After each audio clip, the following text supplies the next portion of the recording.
Ipakikita muli ng TNT Boys ang kanilang world-class Pinoy talent sa kanilang next big international break.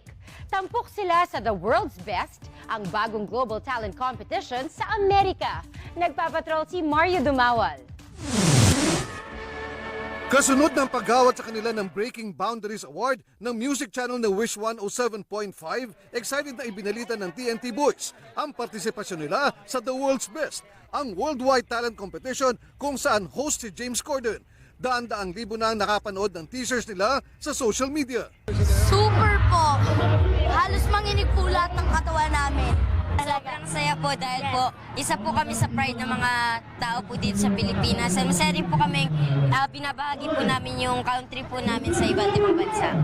Starstruck din ng TNT Boys sa mga judges ang singer na si Faith Hill, actress Drew Barrymore at drag queen actor RuPaul. Sobrang sikat po ng mga judges at first time po namin sila nakita in person po. Idol na idol po dun si RuPaul po.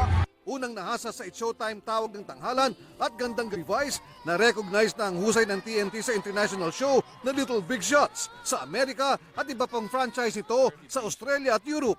Nagpasalamat sila sa mga fans, gayon din sa isa't isa sa gitna ng mga pagsubok sa kanilang shows. Kahit po sa ko, tutulungan niyo ako and sa lahat ng mga pakis natin, tutulungan niyo rin ako. Thank you sa inyong dalawa dahil sinasalo niyo yung mga high notes na hindi ko na nagagawa. Kaya maraming salamat sa inyo. I love you so much.